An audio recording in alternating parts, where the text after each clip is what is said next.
Hey, welcome to Zero Hanger TV. I'm your host, Phoenix Trinidad, and with me I have Mitch Keating, the AFL Chief Editor. How you going, Mitch? Good, thanks, Phoenix. Lovely to be back. Footy on the weekend, more to come. Keen to get stuck into it. Very exciting. So here at Zero Hanger TV, we are going to be breaking down the biggest talking points from around the grounds and everywhere else in the AFL world. So let's get stuck into it. All right, so jumping straight in, we're looking at the ladder. Essendon, top of the ladder after round one. Mitch? Yeah, first time in almost 10 years. Round 6, 2013, the last time the Bombers were at the top of the table, and it's a perfect start for Brad Scott in his tenure at Essendon. Really impressed with how Essendon's midfield took shape on the weekend. Archie Perkins a standout with a handful of goals and 20 touches. New recruit Will Setterfield, also very impressive in his first game as a Bomber. Darcy Parish, Zach Merritt, those guys, the usual suspects, leading the way. But it was their back line that I was absolutely wrapped with. I think Jordan Riley's back to his best and fairest winning best this season. Brendan Zerk-Thatcher and Jaden Laverde, who are just growing each season, really giving him that freedom down back. So that was absolutely fantastic. Brad Scott kind of stressing the need just to wait and don't get too ahead of themselves, Bombers fans, but it is a long-term plan, but certainly off on the right foot in round one. Yeah, very exciting stuff for the Bombers. And coming up against the Bombers, trailing the Bombers, we got Sydney in second place. Coming along. Yeah, exactly how they wanted to bounce back, I think, following that grand final defeat. Yes, against the Suns, but up in Metricon Stadium, tough conditions, and a few standouts for them. Chad Warner and Errol Goulden, absolutely exceptional. They could really take the reins as those top swans come the end of this season. And then, just an emphatic performance from Sydney to book themselves in second spot after the opening round. And they'll have Hawthorn this weekend as well, so should be easily 2-0 to start the season. Yeah, good way to come back after that grand final loss. And rounding out the rest of the top four, we have Melbourne and Port Adelaide. Yeah, Port Adelaide, the big surprises in round one. I thought there were a few hard tips this week, but them knocking an upset win over Brisbane was fantastic to see for Ken Hinkley, who had his side start 0-5 last year. So 1-0 start, and Jason Horne-Francis showing exactly why he was taken with pick one in the 2021 draft.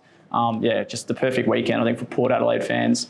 And they'll take on Collingwood this weekend, which actually might eclipse Melbourne and Brisbane as the match of the round after what we saw in the opening round. And then for the Demons as well, just a dominant effort over fellow 2021 and grand finalists in the Western Bulldogs. All three lines were absolutely exceptional. Cozzy Pickett a standout, Max Gawn doing what he does best in that new duo with Brodie Grundy. So just a really exciting first weekend for a couple of those clubs. Yeah, as a D's fan, I'm very excited about the Gawn and Grundy combo. So looking to that Brisbane and Demons game next week, they will do it without Cozzy Pickett. Yeah, just a big one to kick the week off. A few suspensions already, more to come. And Cozzy Pickett accepting a 2-game ban. Now, he'll miss that game against Brisbane on Friday night and then another one against Sydney. So two big premiership hopefuls. Demons really want to be getting the best over, and that we saw exactly what Cozzy brings on Saturday night with those efforts in attack and further up the ground. So big blow for them. I guess the bump has been a big talking point over the first weekend of footy. Yeah, we've got a couple of people in MRO trouble. So we've got Franklin, Shane McAdam and Rory Sloane as well. Yeah, Rory Sloane's an interesting one. We'll see how that one pans out. Buddy's already got the 1-game ban. Shane McAdam looking at probably multiple weeks, similar to Cozzy Pickett. And then Rory Sloane involved in a couple of incidents that ended up seeing players concussed, which, as we've seen before from the MRO, might come with a suspension, just given the outcome. I'd like to think Rory is still playing next week, but a big watch on that one. Obviously, the bump, a big talking point from the weekend. Essendon's Jay Kelly had plenty to say on Monday morning when he was on RSN. Take a listen. To me, the decision to bump a player, whether it be head high or just below the head, I think that's careless in my opinion, and I think it lacks a duty of care to a person, and just someone who's had a fair few concussions. It really does worry me, and especially given the last few weeks with everyone coming out and the lawsuits that are coming out, I think players do have a duty of care, and I think it's really important that they understand that. And I understand it's a game, and I like to think I play that game in a competitive spirit. But, mate, there has to be a duty of care because it's really worrying what's happening, I feel, with these concussions around the world. And a few concerns for the Western Bulldogs, Mitch. Yeah, it was quite interesting to see Luke Beveridge label his backline more systematically, that it was a bit of a work in progress, and how that took shape on Saturday night. Now, they had Liam Jones out with a neck injury quite early on. Now, he's been cleared of serious damage, but still no certainty for round 2. But that is a bit of a positive note after that injury. Bit of friendly fire in that marking contest. Josh Bruce trialled down back. So, yeah, really interesting to see hitting into round 1 that Luke Beveridge still finds that backline. Bit of a work in progress. Similar was kind of said from Marcus Bontempelli. Agreed that the forward line probably still needs to gel a bit better. And obviously they're trying this tall four with Sam Darcy, Jamari Ugle-Hagan, Aaron Norton, Rory Lobb. So a lot of tall timber in there. And that'll also take time to kind of click for them. They've got the star power, but they just need to get all those puzzle pieces fitting in right. So yeah, a bit of a concern for the Dogs after round 1.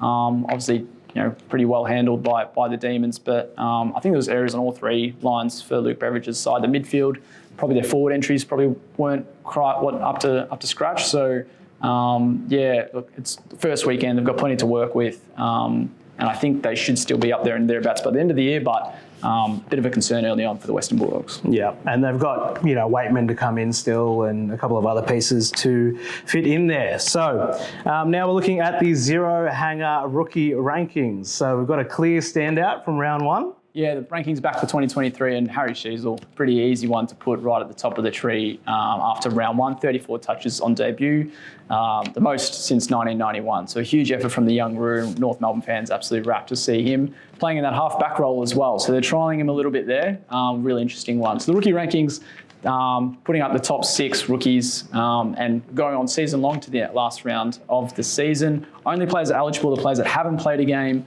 before the start of this year. So even if they're in their 3rd, 4th, 5th year and yet to play a game, second they make their debut, they'll be eligible for the 2023 rookie rankings. And then going through that order, number 2, Judd McVie for Melbourne. I thought he was absolutely exceptional at halfback. Simon Goodwood really happy with his performance and could even hold his spot when they make that trip up to the Gabba, even though they've got the likes of Christian Salem potentially coming back into the side. Number 3, Cam McKenzie. I thought he was fantastic for Hawthorn in midfield. Didn't get the result he was after in his first game, but just really clean inside midfield, working with the likes of John Newcombe, Josh Ward, James Warple. All 4 of them did quite well, albeit in a pretty heavy loss. Number 4, Ruben Jimby, 12 tackles for him, which was the 2nd highest for a debutant in VFL AFL history from when those stats were recorded. John Newcombe having that record with 14 just a couple seasons ago. Mateus Filippo comes in at number 5. I thought he brought that spark to St Kilda in a nice upset win over Fremantle on Sunday afternoon. He was pretty happy to get his first goal in AFL footy as well. And then rounding out the list at number 6, Ollie Hollands. I thought either him or his teammate Lockie Cowan could have really had this spot, but Hollands